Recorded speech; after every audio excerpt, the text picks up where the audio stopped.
The Stellar Combat Institute on Vanguard Station represented the absolute pinnacle of galactic military education, assuming you define pinnacle as bureaucratic monument to institutional arrogance, wrapped in chrome and powered by delusions of competence. The station's rotating sections gleamed against the void like a mechanical jewel, each deck dedicated to forging the galaxy's finest warriors through methods that would have impressed medieval torturers for their creative application of systematic humiliation. At the heart of this educational paradise lay the Biological Superiority Index, a magnificently scientific-sounding classification system that essentially ranked species by their ability to break things efficiently. The BSI had been developed by committees of experts who possessed all the tactical wisdom of a particularly aggressive filing cabinet and twice the personality. The Vorthak occupied the coveted apex position. Naturally, these 12-foot-tall apex predators combined the best features of sharks, bears, and really angry philosophers, with exoskeletons that could deflect starship weapons and attitudes that could deflect basic human decency. Their homeworld was essentially a planet-sized gladiator arena, where survival required constantly proving your worth through elaborate displays of violence, which had produced a culture that treated courtesy as a character flaw and moderation as a mental illness. The Titanians held second place in this biological lottery, though calling them second anything felt like describing mountains as moderately tall rocks. These living geological formations averaged 15 feet in height, and possessed the kind of casual destructive capacity that made construction equipment jealous. Their idea of gentle exercise involved activities like recreational avalanche surfing and competitive volcano wrestling, which had given them all the social sensitivity of a seismic event. Plasma wraiths floated gracefully into third position, beings of pure energy who had transcended the tedious limitations of physical matter and never let anyone forget it. They communicated through precisely modulated electromagnetic frequencies and moved with the fluid grace of living lightning, which made them excellent at combat and insufferable at parties. Their energy-based physiology allowed them to phase through solid matter, manipulate electrical systems, and project an aura of smug superiority that could be detected from orbit. The Saurians claimed fourth place through a combination of predatory reflexes, venomous bite, and the kind of paranoid cunning that came from evolving on a planet where everything was trying to eat everything else simultaneously. Their scales provided natural armor, their enhanced metabolism allowed superhuman speed, and their cold-blooded pragmatism made them excellent strategic planners and terrible dinner guests. And then, occupying the prestigious Category 9 position somewhere between statistical error and clerical mistake, sat humanity. The galactic military establishment had collectively decided that humans represented nature's attempt at creating a species optimized for filing reports and providing moral support to actual warriors. They were classified as fragile support species, with a notation that their primary military application involved logistical coordination and morale enhancement, which was bureaucratic terminology for keeping them away from anything that might hurt them. The Institute's training philosophy embraced this natural hierarchy with the enthusiasm of people who had confused prejudice with pedagogy. Each species received instruction tailored to their biological realities, which meant the Vorthak learned advanced combat techniques while humans learned advanced coffee preparation. It was equality through separate but unequal treatment, applied with all the subtlety of a diplomatic incident. Drillmaster Vextar embodied this institutional wisdom, with the dedication of someone who had found his true calling in making smaller creatures feel inadequate. Standing 12 feet of chitinous authority, his compound eyes glowed with the satisfied intensity of a critic reviewing particularly disappointing performance art. His mandibles clicked in rhythmic patterns that conveyed complex emotions, ranging from mild contempt to profound disappointment, with occasional variations that suggested he was mentally composing poetry about the futility of hope. The daily routine at the Institute followed a carefully choreographed pattern designed to reinforce everyone's proper place in the biological hierarchy. Morning calisthenics that would have killed most humans were followed by tactical simulations that somehow always concluded with human personnel being reassigned to support roles, which was military terminology for "try not to get in the way." Maya Chen Okafor navigated this environment with the fluid grace of someone who had long ago accepted that the universe was neither fair nor particularly interested in her opinions about its management style. At 5'7", with the kind of unremarkable build that made furniture salespeople ignore her, she represented everything the Institute considered adorably inadequate about human military potential. Her performance evaluations consistently rated her as satisfactory for species parameters, which translated roughly to surprisingly competent at not dying immediately. The instructors treated her achievements with the kind of patronizing encouragement typically reserved for particularly clever pets who had learned to use the bathroom correctly. The other cadets had developed their own methods for interacting with the Institute's token human, Granite, a Titanian whose emotional range spanned from mildly seismic to catastrophically geological, acknowledged her existence through occasional grunts that registered approximately 3.2 on the Richter scale. His crystalline features reflected light in patterns that somehow managed to convey condescension, which was honestly impressive for a living rock formation. Flux drifted through conversations with the ethereal superiority that came naturally to beings who had transcended physical limitations and gained the ability to be insufferably smug about it. The plasma wraith's energy form shifted through colors that probably conveyed deep philosophical insights in electromagnetic culture, but mostly just made everyone else dizzy. Flux's contributions to group discussions typically involved observations like your carbon-based reasoning lacks proper quantum resonance, which was energy being terminology for I disagree, but in a spiritually enlightened way. Razor represented the Saurian approach to interspecies relations, treating every interaction as a potential threat assessment and every conversation as reconnaissance for future conflicts. The scaled warrior's predatory instincts had been honed on a homeworld where paranoia was considered basic survival skills, which meant he evaluated Maya's breakfast choices with the same tactical consideration most species reserved for actual military campaigns. Combat training sessions in the adaptive combat arena had become a reliable source of entertainment for everyone except Maya. The arena could simulate everything from zero-gravity boarding actions to atmospheric combat in hostile environments. Though somehow every scenario seemed calibrated to highlight human limitations with surgical precision, Vexstar approached these demonstrations with the theatrical enthusiasm of someone who genuinely enjoyed his work and had never met a teaching moment. He couldn't turn into an elaborate humiliation ritual. His instructional methods combined practical combat techniques with performance art, creating educational experiences that were both informative and psychologically devastating. The morning's lesson focused on species-appropriate combat applications, which sounded progressive and scientifically rigorous right up until you realized it was essentially an excuse for Vexstar to demonstrate why humans had no business pretending to be warriors. He began with his standard lecture about biological limitations, delivered with the kind of helpful condescension that made educational television seem hostile by comparison. Granite served as the first demonstration partner, lumbering into the arena's center with the confident stride of someone whose worst fear was running out of things to punch. Vexstar circled the massive Titanian with predatory grace, his movements flowing like liquid violence around living stone. When he struck, it was with calculated precision that made combat look like mathematics, and Granite hit the padded floor with enough force to make the station's structural integrity monitors emit worried beeps. Flux's demonstration proved equally educational, though watching energy-based beings fight always looked like someone had given a light show weapons training and unlimited creative freedom. The plasma wraith's form shifted and flowed around Vexstar's attacks with ethereal grace until the Drillmaster managed to disrupt the energy matrix with a precisely placed strike, causing Flux to collapse into a puddle of disappointed photons that flickered with what might have been embarrassment.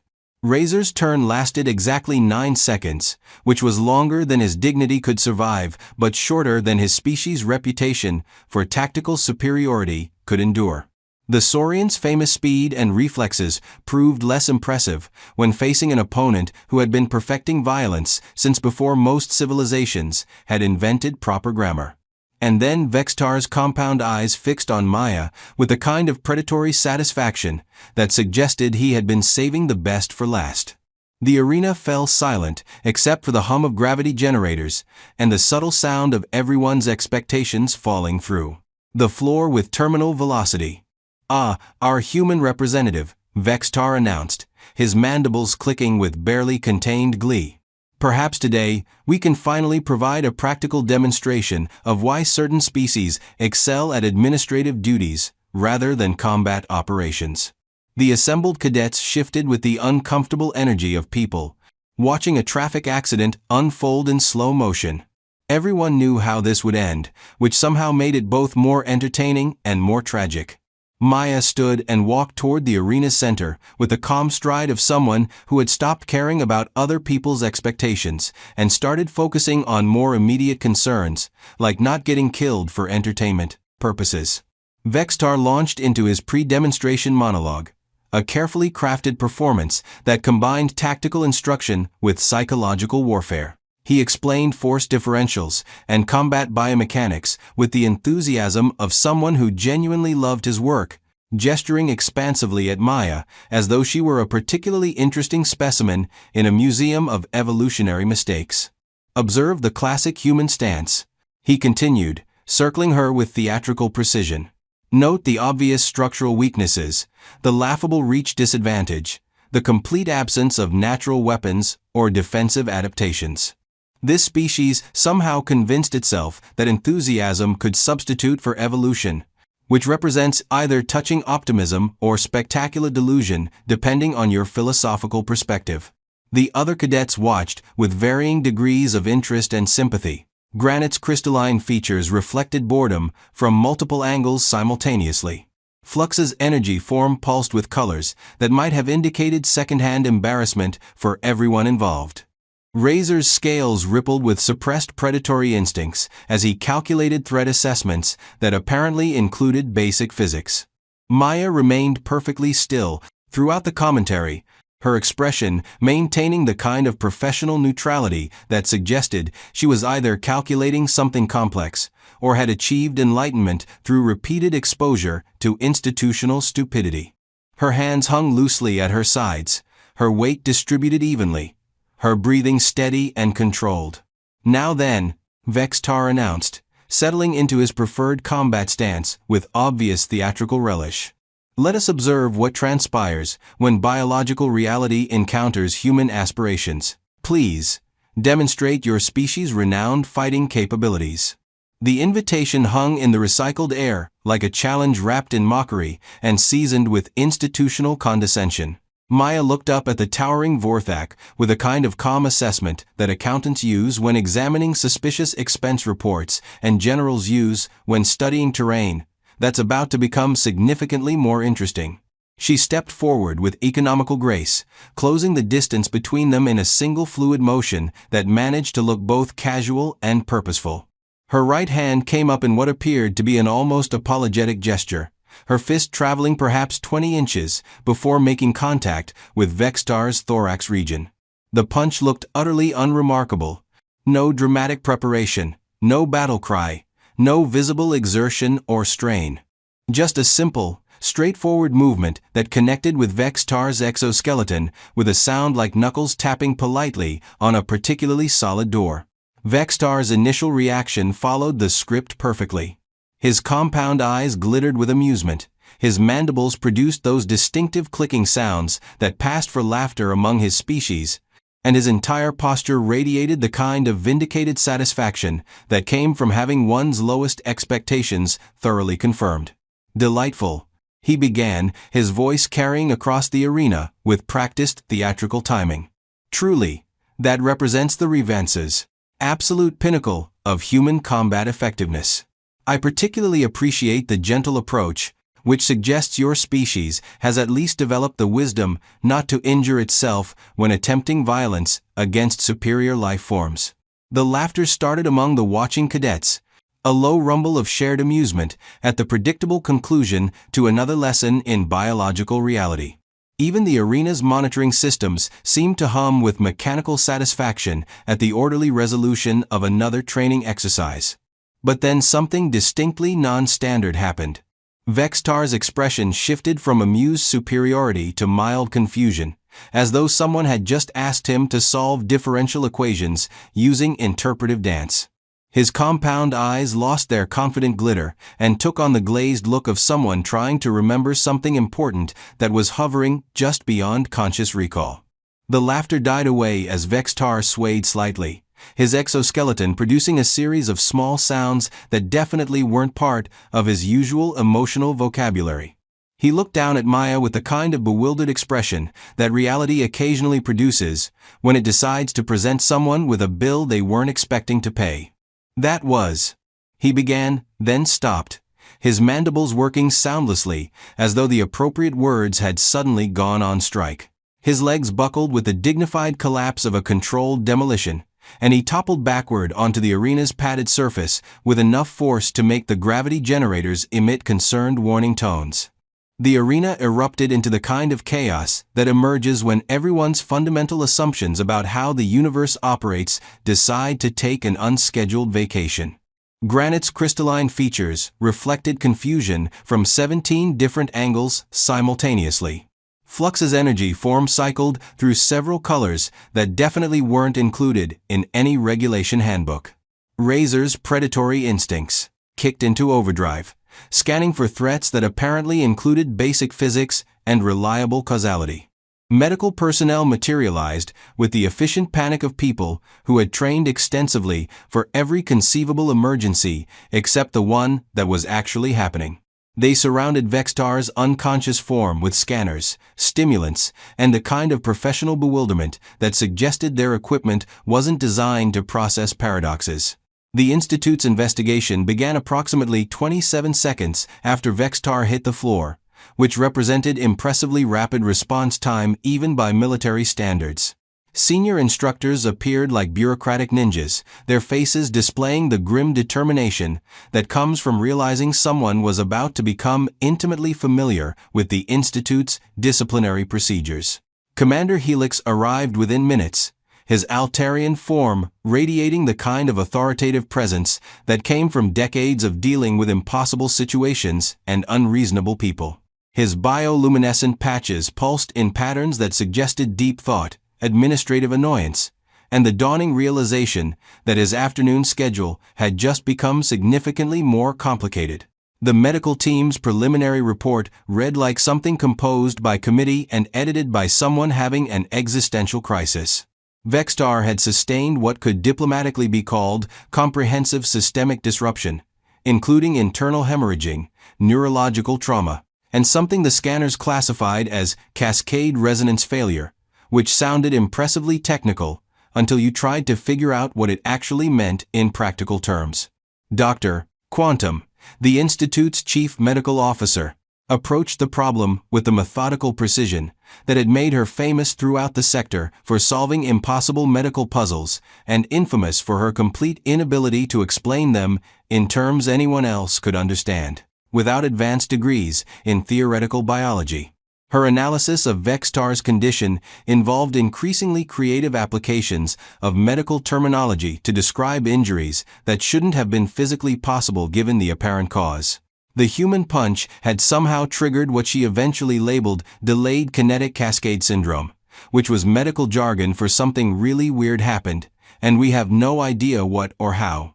Maya remained in the arena throughout the investigation, answering questions with the kind of patient professionalism that suggested she had been expecting this conversation for quite some time.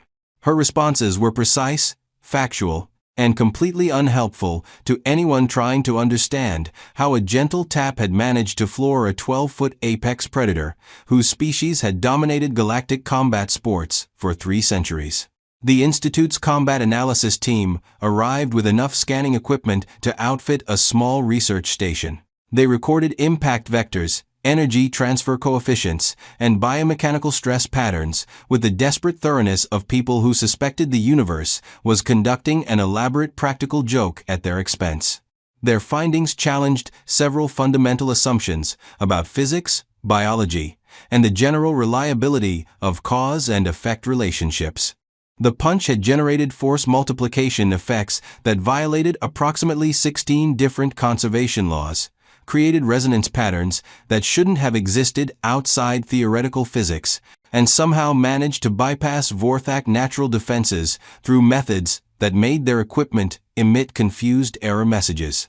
Commander Helix requested a private consultation with Maya, which took place in his office with all the warmth and comfort of a tax audit conducted in a refrigerated morgue. His questions started simple and gradually escalated toward the kind of complexity that suggested someone was either very intelligent or very confused about fundamental reality. Maya's explanations introduced concepts that most galactic military theorists had never seriously considered, primarily because they involved taking human capabilities seriously instead of treating them as an extended cosmic comedy routine.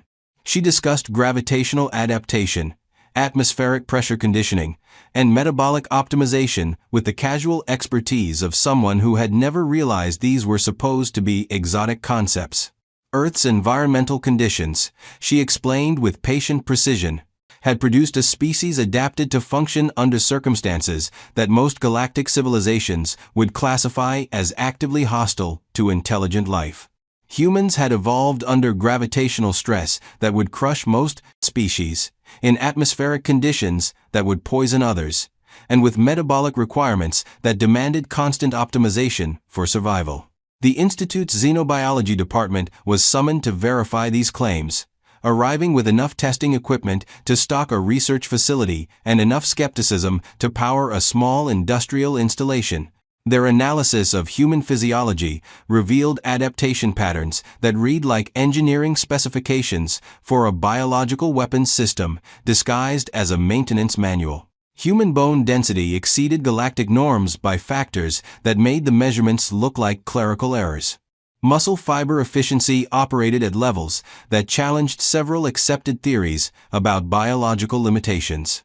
Cardiovascular performance suggested a species designed for sustained combat operations under conditions that would hospitalize most other life forms. Dr. Helix, the department's leading expert on comparative combat physiology, summarized his findings with the kind of professional bewilderment that comes from discovering your fundamental assumptions were not just wrong, but embarrassingly, spectacularly wrong in ways that called your entire education into question. Humans, he reported to the increasingly uncomfortable assembly of senior staff, represented what could only be described as evolutionary overengineering on a species-wide scale. They were biological systems optimized for survival in conditions that most civilizations would classify as uninhabitable, which had produced capabilities that looked like design flaws until you realized they were actually military specifications written by a hostile universe. The punch that had felled Vextar hadn't been gentle at all. It had been precisely calibrated to exploit structural weaknesses in Vorthak exoskeleton design, delivered with the kind of mechanical efficiency that came from growing up in an environment where imprecision meant immediate death. The impact had transferred kinetic energy through resonance patterns that Vorthak biology wasn't equipped to handle, creating cascade failures that propagated through his nervous system like a chain reaction of unfortunate biological events. Maya had essentially delivered the biological equivalent of a precisely tuned electromagnetic pulse, targeted at vulnerabilities that Vextar's species had never needed to defend against because no one else in the galaxy had been foolish enough to try solving complex problems by punching them with calibrated precision. The Institute's tactical assessment team spent 4 days trying to understand how human combat techniques had evolved to exploit weaknesses that other species didn't even know they possessed. Their report read like a military analysis of a threat that had been hiding in plain sight while everyone was looking in completely different directions for several centuries. Human fighting styles, they concluded, represented evolutionary responses to environmental pressures that had produced combat effectiveness through methods that looked primitive, but operated on principles that most advanced civilizations had never needed to consider. It was like discovering that someone had been building faster than light drives using stone tools, while everyone else was still figuring out basic metallurgy. Vextar's recovery took 6 days, during which time the medical staff learned more about Vorthak physiology than anyone had particularly wanted to know. His awakening was gradual, confused, and accompanied by the kind of neurological recalibration that suggested his brain was running comprehensive diagnostic checks on everything he thought he knew about reality. His first coherent words upon regaining consciousness were, "What exactly did she hit me with?" Which doctor? Quantum interpreted as a positive sign that his cognitive functions were returning to something approximating baseline normal. Assuming baseline normal included healthy skepticism about the fundamental nature of physical reality. The Institute's response to the incident involved the kind of administrative scrambling that happens when institutional assumptions collide with inconvenient facts at relativistic velocities.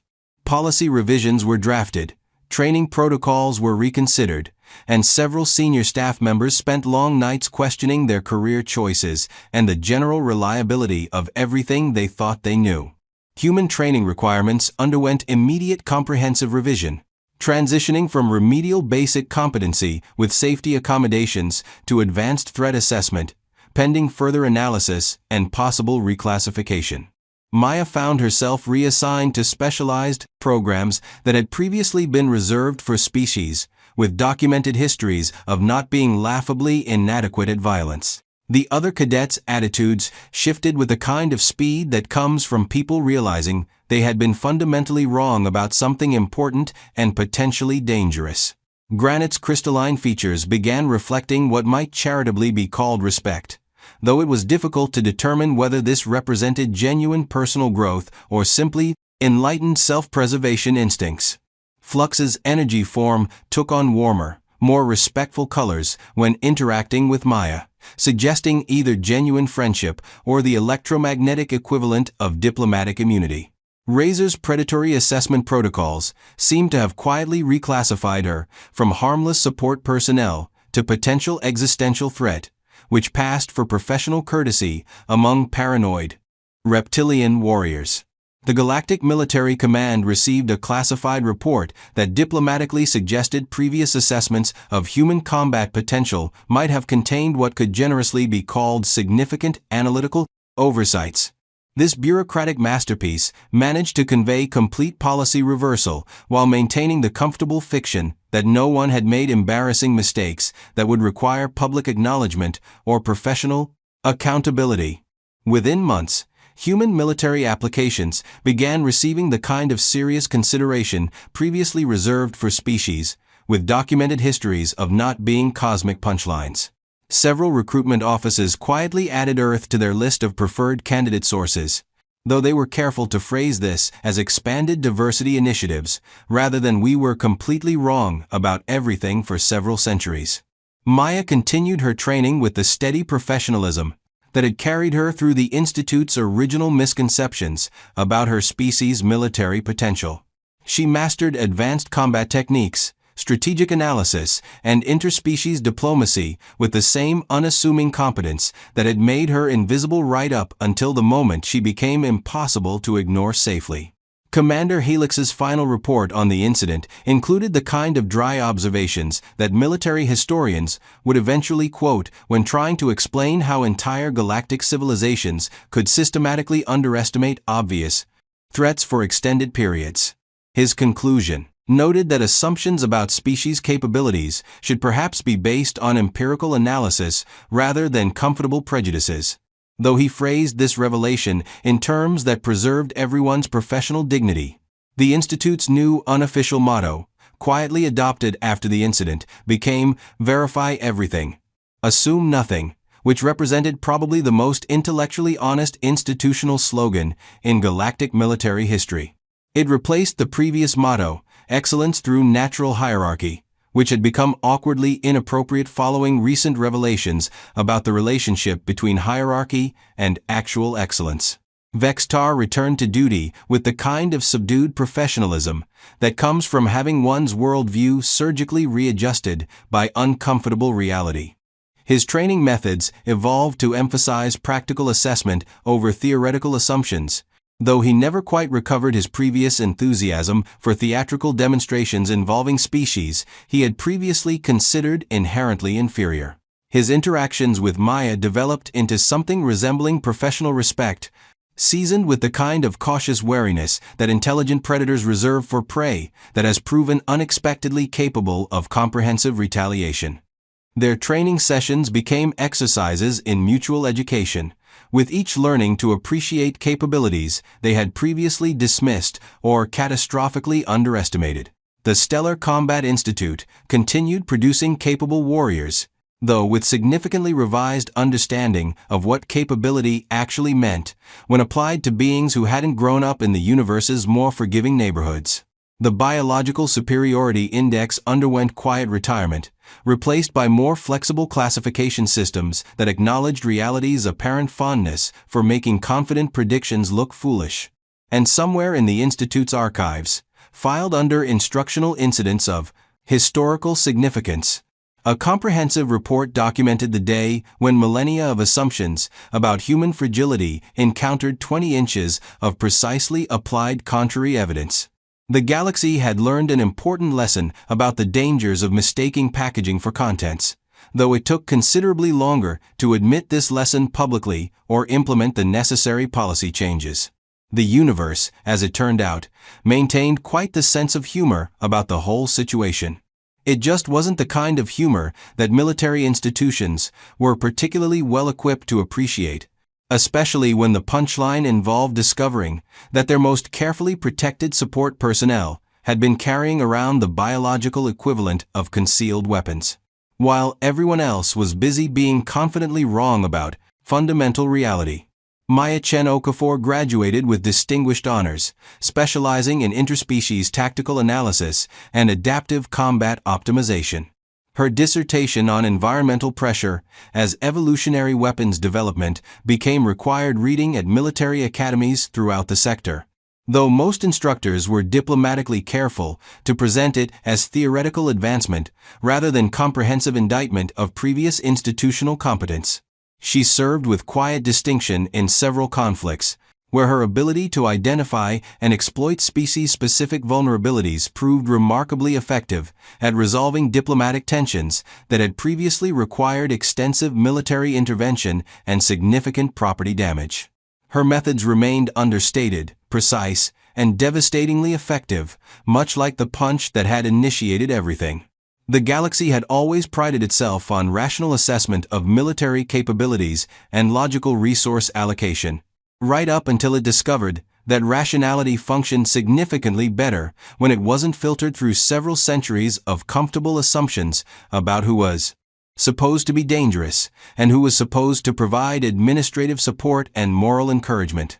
Somewhere in the vast bureaucracy of Galactic Military Command, policy analysts were still trying to calculate how an entire interstellar civilization could systematically underestimate a species for extended periods, while that species quietly went about the business of being exactly as formidable as their environment had trained them to be, which turned out to be considerably more formidable than anyone had bothered to notice. It was, when viewed from the appropriate philosophical distance, exactly the kind of cosmic irony that the universe seemed to specialize in producing. The galaxy's most carefully protected support species had turned out to be precision weapon systems, disguised as filing clerks, and everyone had been too busy congratulating themselves on their enlightened classification systems to notice the rather obvious warning signs.